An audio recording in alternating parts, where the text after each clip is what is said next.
No mundo contemporâneo, é bem difícil escapar do consumo de produtos que têm na sua fabricação a mão de obra escrava. A escravidão moderna está presente da mineração às atividades agropecuárias, passando pelas grifes de moda. Levanta a mão quem comprou a marmita. Levanta a mão quem comprou. Levanta a mão quem a empresa forneceu a marmita. A gente vê aqui tudo abandonado mesmo, né? O cara só trabalhando sem bem dizer ganhar nada, ganhando mixaria, né? Porque tudo é difícil, né? O Brasil hoje, ele utiliza mão de obra análoga de escravo numa série de atividades econômicas, agropecuárias, né?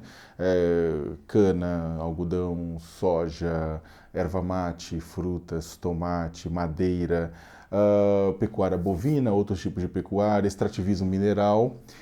Mas também utilizamos mão de obra análoga de escravo em atividades urbanas, como mesmo falei, grifes e canteiros de obras, mas também bordéis, linhas de transmissão, restaurantes, hotéis e tanto outras atividades. A Fundação Walk Free estima que aproximadamente 160 mil pessoas trabalhem em regime análogo ao escravo no Brasil.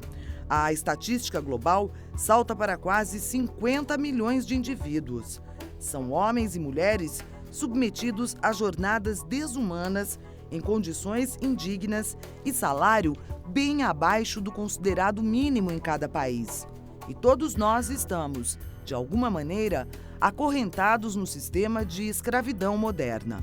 Tecnicamente está todo mundo conectado com o trabalho escravo o tempo inteiro. Vocês têm roupas em casa com trabalho escravo, vocês compraram, vocês moram em prédios ou trabalham em lugares que houve trabalho escravo na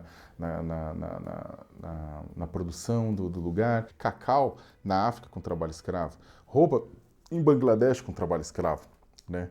Minerais na África que entram na fabricação de aparelhos celulares com trabalho escravo. Isso é muito complexo. Tem lugares, por exemplo, na região do Brás, que tem o pessoal que faz oficina de costura que trabalha até 24 horas por dia, né? O que você pensa disso? É errado, né? Exploração.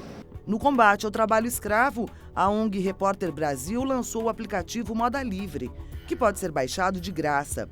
As empresas que constam no aplicativo são checadas periodicamente e rejeitadas pelo consumidor se sua marca preferida aparece envolvida com exploração de mão de obra.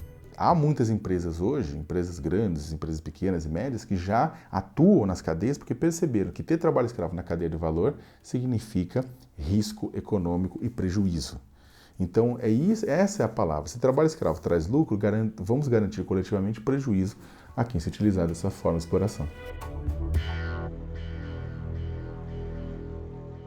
Boicotar quem explora a mão de obra é uma possibilidade, né? O que mais que o consumidor pode fazer com relação a isso? Acho que o boicote é importante, agora a denúncia é muito importante, né? Acho que a denúncia ela é fundamental, porque essas empresas também, quer dizer, quando denunciadas, né, quer dizer, começam a ver que vão ter prejuízo com essas práticas. Agora, nós precisamos ter consciência do seguinte, isso faz parte do sistema capitalista global. As cadeias de produção transnacionais, todas elas estão inseridas em algum momento, tá certo? Você vai ter um momento nessa cadeia de produção que vai se utilizar de trabalho escravo. Então, ou seja, nós temos um problema mais complexo, né? Um problema do sistema capitalista e não é um problema só de patrões cruéis. É um problema que isso integra o sistema, né? E na produção de tudo, né? Do chocolate às roupas aos eletroeletrônicos. Quer dizer, mesmo aquela indústria mais sofisticada, ela lá na sua ponta vai ter o trabalho escravo. Então, ou seja, nós precisamos também, quer dizer, ter um combate, quer dizer, muito mais eficaz, né? Para além, eu acho que o consumidor pode fazer sua parte. Agora, nós precisamos de governos que fiscalizem, nós precisamos de legislação forte, por isso que nós não podemos, de maneira alguma, permitir a flexibilização da legislação brasileira, que é uma boa legislação, muito embora... Elogiada, né? Elogiada, mundialmente elogiada. É. No entanto, nós temos problemas enormes de fiscalização, né? Sim. E, infelizmente, agora também o que se aponta com esse governo golpista, com esse ajuste fiscal que estão prometendo, é justamente, quer dizer, uma redução dos serviços públicos. E reduzir os serviços públicos significa também reduzir a fiscalização, né? Então, ou seja, nós temos uma situação onde essas empresas vão ter uma situação mais confortável, né, com menos fiscalização, para poder infringir a lei. Sim. Então, assim, acho que a denúncia é importante, agora nós precisamos, sobretudo, pressionar os governos, os parlamentares, para que essa fiscalização seja efetiva, né? Mas com essa condição que a gente está vendo que vem aí pela frente... Pois é, nós vamos ter isso que vai ter ficar muito muita difícil. muita resistência, porque essa luta contra o trabalho infantil, o trabalho escravo, todas essas formas degradantes, ela está inserida na luta maior da classe trabalhadora, né? Sim. Então, assim, quer dizer, à medida que a gente tem um retrocesso nos direitos mais elementares dos trabalhadores, imagine quando você chega nessa situação que é a mais degradante. Sim. Então, ou seja, nós temos que fazer uma luta grande nesse país para não permitir retrocesso nos direitos, e isso certamente vai ter consequências também sobre a questão do trabalho escravo. Agora, quando um trabalhador é resgatado dessa situação análoga ao trabalho escravo, ele é simplesmente levado para casa ou ele tem algum benefício? Pois é, esse é um outro problema, né? Quer dizer, que é preciso, quer dizer, que esse trabalhador tenha condições de qualificação profissional, de receber o seguro-desemprego, né? De ter sua documentação regulamentada, de receber uma indenização pela situação que ele vivenciou durante esse período. Então, assim, há situações de resgate onde você consegue, mas tudo isso é muito lento, né? Então, embora a gente tenha uma legislação que já está mais avançada, a efetivação dela ainda carece de muito investimento para que isso possa ser feito de maneira adequada. Porque senão a pessoa vai acabar voltando Vai acabar para o trabalho voltando numa escravo. situação Não é? similar, certamente. Bem ou mal, Certamente. precisa... Por isso que o país precisa ter um outro ambiente. Sim. O país precisa ter um ambiente de crescimento, de direitos, né, de conquistas, né? Não esse ambiente que nós estamos vivendo hoje. Nesses tempos de ataques aos direitos trabalhistas, muita gente tem dúvida se está ou não sendo vítima de trabalho escravo. A pessoa trabalhar sem ter direito a férias é considerado um trabalho escravo no Brasil? Veja bem, não ter direito a férias, né, ou ser impedido de tirar as férias, é uma infração ao direito trabalhista. Sim. Tá certo? Então, Que foi essa o que pessoa você falou no começo. Exatamente, ela vai ter meios de acionar a justiça, tá certo? Acionar o sindicato para fazer valer o seu direito às férias, né? Sim. Agora, isso não é uma violação de direitos humanos, né? Que é o que caracteriza o trabalho escravo. Na próxima pergunta, uma dúvida comum. O que fazer quando se descobre alguém em situação de trabalho escravo? Eu queria saber como faz para denunciar o trabalho escravo no Brasil. Se trata de um crime, né? Então, fazer a denúncia na delegacia de polícia, fazer a denúncia no ministério, procurar sindicatos, que às vezes as pessoas se sentem inseguras de fazer as denúncias nesses órgãos. Sim. Então, também procurar sindicatos, né? Quer dizer, fazer fluir essa denúncia. Sim. Da maneira que... E a pessoa pode fazer uma denúncia anônima, por exemplo? Acredito que sim, para o próprio Ministério do Trabalho.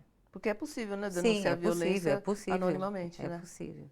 Ok. Assim como a violência contra a mulher, tem vários mecanismos, né? Ok. Veja a seguir outras situações que caracterizam o trabalho escravo. Falta de primeiros socorros, trabalhadores alojados junto com animais, alojamentos em condições subhumanas e coletivas, homens, mulheres e crianças juntos, jornada de sol a sol ou exaustiva, exposição do trabalhador a condições climáticas extremas e altos riscos de acidentes, inobservância de normas de segurança, medicina, higiene e saúde do trabalho. O projeto de Romero Jucá também acaba com a lista suja do trabalho escravo, o cadastro público atualizado semestralmente de empregadores flagrados explorando mão de obra em situações degradantes. Quais as consequências do fim da lista suja?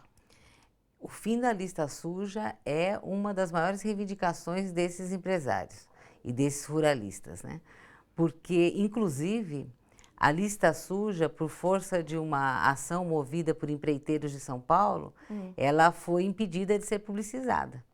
E recentemente, agora conseguiram, e agora várias organizações, né, de combate ao trabalho escravo entraram com um mandato de segurança, conseguiram liminares, E, de novo, a gente teve acesso a essas listas, mas essas listas são sempre combatidas, né? Sim. E é muito importante, inclusive porque o Brasil tem uma legislação de transparência na documentação pública, né? Aliás, foi com base nessa documentação que se conseguiu a publicização dessas listas, né? Sim. Então, isso é muito importante, é fundamental que a gente tenha acesso, que a população tenha acesso e saiba quais são as empresas que usam o trabalho escravo. Então, para você ter uma ideia, nessa lista, a gente vê 2014, obras do terminal do aeroporto de Cumbica. Teve trabalho escravo. Nossa. A gente pensa sempre que é nos rincões do país. Exatamente, né? não é nada disso não. Veja só, Universidade Federal de Juiz de Fora, construção do hospital público em 2013, teve trabalho escravo. Universidade Federal do Maranhão, no campus de Imperatriz, em 2013, foi constatado trabalho escravo. Então, veja, que está muito perto e, às vezes, até em obras públicas. Sim. Então, ou seja... Então, não dá para a gente dizer que é mais no meio rural. Não, pelo contrário. Esse perfil mudou no Brasil. Sim.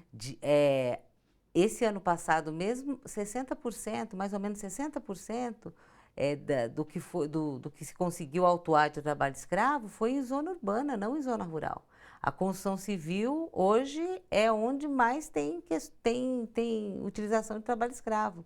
Depois vem a agricultura, a pecuária e depois a indústria das confecções, né, no Brasil. Sim. Mas está muito perto de nós essa situação. Por isso que poder fazer a denúncia e poder ter acesso a essas empresas, isso é muito importante. O acesso é uma forma de fiscalizar. É uma forma de fiscalizar. De qualquer pessoa fiscalizar. Pois é fundamental. Seria assim, essa tentativa do Romero Jucá a serviço, né, dos ruralistas e desses empresários, é algo assim, é inaceitável, é inconstitucional. Quer dizer, a gente tem que saber. Né? Nós temos o direito de saber quais são as empresas que estão cometendo esse crime. Ok. Jandira, muito obrigada pela sua presença. Tá, okay.